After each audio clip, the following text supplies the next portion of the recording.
صرف 5 منٹ کا مدرسہ قرآن و حدیث کی روشنی میں مدینے کی چراگاہ پر حملہ۔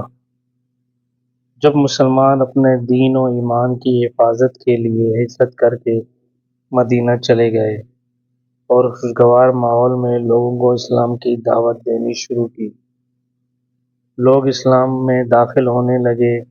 چنانچہ مسلمانوں کی بڑھتی ہوئی تعداد کو دیکھ کر کفار مکہ اپنے لیے خطرہ محسوس کرنے لگے تو مشرکین مکہ نے مدینے پر حملہ کرنے کے لیے جنگ کی تیاریاں شروع کر دیں۔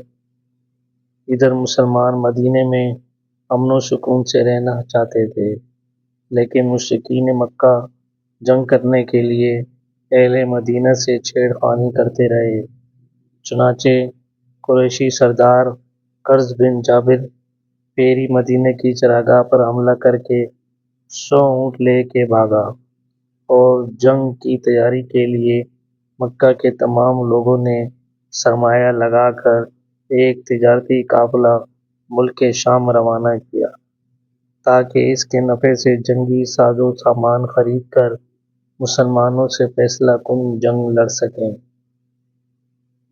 بالآخر حضور صلی اللہ علیہ وآلہ وسلم نے مشرکین مکہ کے ظلم و ستم کو روکنے کے لیے صحابہ کرام کو ان کے مقابلے میں اجازت دے دی۔